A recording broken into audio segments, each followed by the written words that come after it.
Film की शुरुआत में हमें एक कार दिखाई जाती है जिसके शीशे पर ढेर सारा पानी आ रहा था क्योंकि बाहर बहुत तेज बारिश हो रही थी। वहीं पर हमें एक लड़की भी दिखाई जाती है जो बारिश में भीग रही थी। अब यहाँ से सीन कट होता है और हमें पैट्रिक नाम का एक आदमी दिखाया जाता है जो इस टाइम अपने घर में ही है। यहाँ भी तेज बारिश हो रही है लेकिन वो अपने घर में ही बैठा है, रेडियो सुन रहा होता है। हम देख पाते हैं कि पैट्रिक एक कैंपर वैन में रहता है, यानी कि एक ऐसी वैन जिसमें वह अपना गुजारा करता है, एक घर की तरह यहाँ पर रहता है। तभी अचानक उसके दरवाजे पर कोई दस्तक देता है। इसे सुनकर पैट्रिक चिल्लाता है कि बाहर जो कोई भी है यहाँ से चला जाए क्योंकि मेरा कोई इरादा नहीं है दरवाजा खोलने का। वो इंसान वापस चला गया और पैट्रिक भी वापस आकर कुर्सी पर बैठ गया। लेकिन थोड़ी देर बाद फिर से दरवाजे पर कोई खटखटाता है। इस बार लड़की की आवाज आती है जो कहती है कि मुझे मदद चाहिए। यह सुनकर पैट्रिक दरवाजे पर गया, थोड़ा सा दरवाजा खोलकर उससे पूछता है कि आखिर उसे क्या चाहिए। लड़की कहती है कि बाहर बहुत तेज बारिश हो रही है और उसे आगे के टाउन में जाना है, तो उसे क्या लिफ्ट दे सकता है ताकि वह वहां पर सही सलामत पहुंच सके। पैट्रिक उससे कहता है कि बहुत भीग रही हो तो तुम अंदर आ जाओ। जब वह लड़की अंदर आती है तो पैट्रिक उसे देखकर हैरान हो जाता है, मानो उसे कहीं पहले भी देख चुका हो। पैट्रिक उससे कहता है काफी रात हो गई है, तो इतनी रात को तुम कहाँ जा रही थी। लड़की उससे कहती है कि उसे बस अगले टाउन में जाना है। अब पैट्रिक उसके लिए तौलिया भी लाता है लेकिन वह लड़की यह कहकर मना कर देती है कि मुझे तौलिया नहीं चाहिए, मैं बस अब जाना चाहती हूँ तो मुझे वहाँ छोड़ दो। इस बार पैट्रिक उससे कहता है कि यह वैन बहुत टाइम से खराब पड़ी है, यह चल नहीं सकती, इसलिए मैं तुम्हें टाउन नहीं छोड़ सकता। कल सुबह यहाँ से एक बस जाएगी तो उस बस में टाउन जा सकती हो, इसलिए तुम यही रात गुजार लो और कल सुबह होते ही तुम यहाँ से चले जाना। वह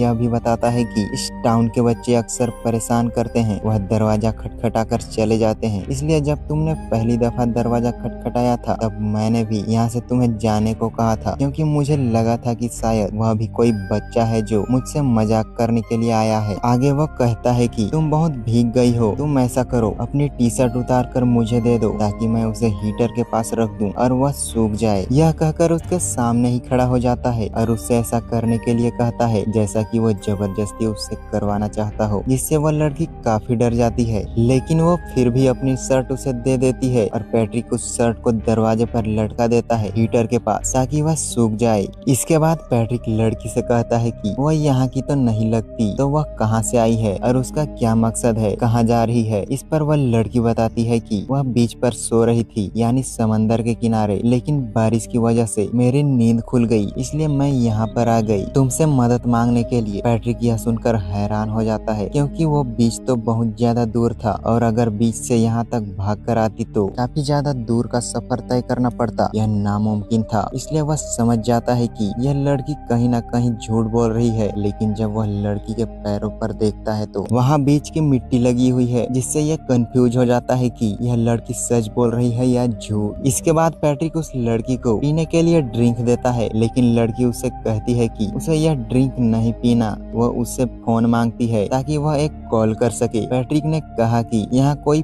फोन है ही नहीं। फिर वह अपनी जेब से कुछ सिक्के निकाल कर उसके सामने टेबल पर रख देता है और कहता है कि थोड़ी देर आगे एक फोन बूथ है जहाँ जाकर वह कॉल कर सकती है, मगर इतनी रात होने की वजह से फोन बूथ बंद हो गया होगा, इस वजह से उसे रात यहीं बितानी पड़ी। आगे उसने कहा लेकिन मेरे पास फोन बूथ की चाबी है, अगर वह चाहे तो उसके साथ वहाँ जा सकता है। पर लड़की मना करके वहाँ से जाने लगती है। लेकिन जब वह देखती है कि बाहर बहुत तेज तूफान आ रहा है तो वह यहीं रुकने का प्लान बनाती है। वो पैट्रिक को ट्रॉली में लड़कियों की कई सारी चीजें देखती है जिससे उसे लगता है कि यह शायद उसकी वाइफ की होगी। तभी पैट्रिक कहता है कि क्यों ना तुम गर्म पानी से नहा लो ताकि उसका जिस्म साफ हो जाए और तब उसकी शर्ट भी सूख जाएगी। यह कहकर वह फिर से उसके सामने आकर खड़ा हो जाता है जैसे वो फिर से ऐसा करने के लिए उसे फोर्स कर रहा हो। लड़की घबरा गई और ना चाहते हुए भी बाथरूम में चली जाती है नहाने के लिए। तभी हम नोटिस करते हैं कि वैन के ऊपर से कोई चीज गुजर रही है क्योंकि वहाँ काफी तेज हवा आ रही थी, इससे लड़की और ज्यादा घबरा जाती है। पैट्रिक यह सोच रहा होता है कि इतनी रात को वह लड़की यहाँ पर कैसे आ गई। उसने तो बताया है कि वह बीच से आई है लेकिन बीच तो बहुत दूर है। उसने लड़की को कहीं पर देखा भी है लेकिन उसे याद नहीं आ रहा है कहाँ पर देखा है। लड़की भी सोचती है कि वह हर बार मेरे सामने आकर खड़ा क्यों हो जाता है, जिस वजह से वह थोड़ी डर भी रही थी और उसे लग रहा था कि आदमी के साथ जरूर कोई ना कोई गड़बड़ जरूर है। अब इन दोनों को ही एक दूसरे पर शक हो रहा था। इनको लग रहा था कि कुछ तो उल्टा हो रहा है। जब लड़की बाथरूम में नहा रही थी तो उसके सर से ढेर सारा खून निकलने लगता है, लेकिन तभी वह होश में आ गई और उसे लगता है कि उसका हेलुसिनेशन होगा, यानी उसने ऐसा ख्याल देखा जो सिर्फ उसके दिमाग में चल रहा था। हकीकत में उसका कोई ताल्लुक नहीं है। जब वो नहा के बाहर आई तो देखती है कि पैट्रिक उसके लिए सूप बना रहा है। तभी पैट्रिक उसे एक स्वेटर भी देता है पहनने के लिए। लड़की ने पूछा कि यह किसका स्वेटर है, तो वह जवाब देता है यह मेरी दोस्त का है, जिसे लड़की फौरन पहन लेती है। अब पैट्रिक उस लड़की से पूछता है क्या तुम्हारी शादी हो गई है। यह सुनकर वह लड़की कहती है कि मैं अपना ख्याल तो ठीक से नहीं रख पाती, अपने हस्बैंड का क्या रखूंगी, यह वजह से मैंने अभी तक शादी नहीं की। मैं एक शहर से दूसरे शहर में घूमती फिरती रहती हूँ, अपने आप को ऐसा सिचुएशन में फंसा लेती हूँ जिससे निकलना बहुत मुश्किल होता है, जैसे मैं यहाँ फंस गई हूँ और मेरा निकल पाना यहाँ से कितना मुश्किल हो रहा है। इसके बाद वो लड़की पैट्रिक से पूछती है कि रात को 2 बजे तक क्यों जगा हुआ था। पैट्रिक उससे बताता है कि वह बहुत अकेला हो गया है, जिसकी वजह से उसे नींद आना बंद हो गई है। फिर वह उसे सूप देता है पीने के लिए, लेकिन वह उसे नहीं पीती है क्योंकि उसे पैट्रिक पर बिल्कुल भी भरोसा नहीं था। तभी अचानक दरवाजे पर दस्तक हुई, जो सुनकर काफी घबरा गया और विजिटर से पूछता है क्या यह तुम्हारा कोई बंदा है, तुमने किसी को बुलाया है। तो लड़की उससे कहती है कि उसके साथ कोई भी नहीं है, वह बिल्कुल अकेली है। यह सुनकर पैट्रिक दरवाजे से बाहर देखता है, लेकिन उसे वहाँ पर कोई नजर नहीं आता, जिससे वह समझ जाता है कि शायद बच्चे ही उसके साथ मजाक कर रहे होंगे, इसलिए वह फौरन दरवाजे को लॉक कर देता है। इसके बाद पैट्रिक देखता है कि लड़की सूप पीने की बजाय एक जगह पर फेंक रही है और यह देखकर वह समझ जाता है कि लड़की को मुझ पर यकीन नहीं है, इसलिए तो उसका दिया हुआ खाना भी नहीं खा रही है, सूप भी नहीं पी रही है। इसलिए पैट्रिक उससे कहता है कि तुम्हें वो खाना खा लेना चाहिए था, क्योंकि उसके अंदर मैंने कुछ नहीं मिलाया था। लड़की यह सुनकर कहती है कि मैं ऐसा नहीं चाहती थी, लेकिन फिर भी मैंने ऐसा किया क्योंकि मुझे अभी तक तुम पर यकीन नहीं हो रहा है। यह सुनकर पैट्रिक टॉर्च लेकर आया क्योंकि वहाँ की लाइट खराब हो गई थी और उसे कहता है कि अगर वह चाहे तो यहाँ से जा सकती है, कोई जबरदस्ती नहीं है उसके साथ। इस पर लड़की कहती है कि नहीं, मैं यहाँ से नहीं जाना चाहती और हमें मिलकर फ्यूज बॉक्स को ठीक करना चाहिए ताकि लाइट वापस आ जाए। अब लड़की को कहीं न कहीं लग रहा था कि यह आदमी बिल्कुल ठीक है और मैं बिना वजह उसे पर शक किए जा रही हूँ, इसलिए अब वह उसके साथ अच्छे से बात करने की कोशिश करती है। फिर वह दोनों फ्यूज ठीक करने जाते हैं। पैट्रिक आगे होता है और लड़के टॉर्च पकड़कर पीछे खड़ी हुई होती है, लेकिन तभी टॉर्च की लाइट पैट्रिक के कपड़ों पर पड़ी जहाँ खून लगा हुआ था। साथ में एक हथौड़ा भी रखा हुआ था जिस पर भी एक खून लगा हुआ था। यह देखकर वह लड़की काफी डर जाती है। उसे लगता है कि शायद वह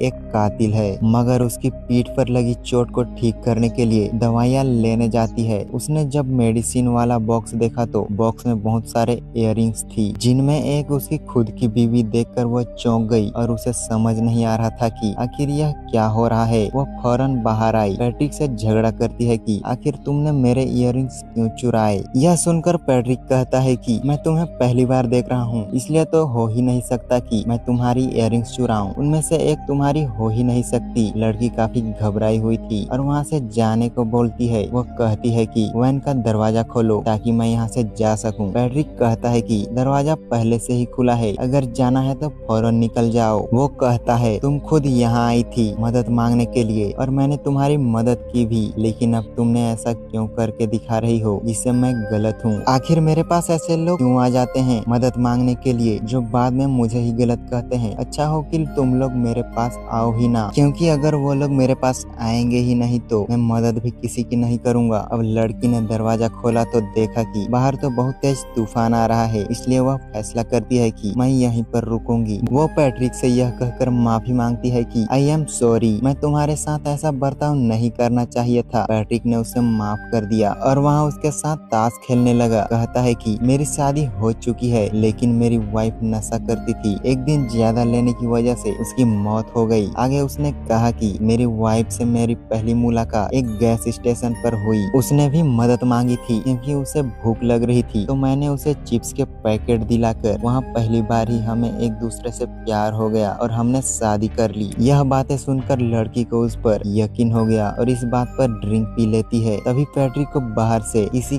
कार के आने की आवाज सुनाई आती है और जब वह बाहर जाता है देखने के लिए कि कार किसकी है, तो लड़की फौरन उठकर उसके बेडरूम में जाती है क्योंकि वहाँ से उसके फोन की वाइब्रेशन सुनाई दे रही थी और उसे लग रहा था कि शायद वहाँ कोई फोन मौजूद है। जब इसने वहाँ जाकर पर्दा हटाया तो यह देखकर उसके होश उड़ गए कि वहाँ एक लड़की की लाश पड़ी हुई है जिसके हाथ में चिप्स के पैकेट्स थे। यह देखकर वह लड़की काफी घबरा गई और उसे यकीन हो जाता है कि सच में पैट्रिक एक कातिल है। यह लड़की उसी गैस स्टेशन पर मिली होगी जिसे उसने चिप्स दिलाए थे, फिर बहाने से यहाँ लाया और उसे मार दिया। यह वही लड़की है जिसकी कहानी अभी वह सुना रहा था, लेकिन वह झूठ बोल रहा था कि मेरी वाइफ है। यह देखकर लड़की बहुत डर गई। वह फौरन वहाँ से भागने का फैसला करती है, लेकिन जैसे ही वह पीछे मुड़ी सामने पैट्रिक खड़ा था जो फौरन उस पर अटैक करके उसे बांध देता है। वह कहता है कि हाथ पांव न मारना, लड़ने की कोशिश मत करना क्योंकि कोई फायदा नहीं होगा। पहले लड़की को मैंने ड्रग्स देकर मारा था। वो ऐसा ड्रग होता है जिससे जिस्म का पानी सूखने लगता है और जिस्म में पानी की कमी से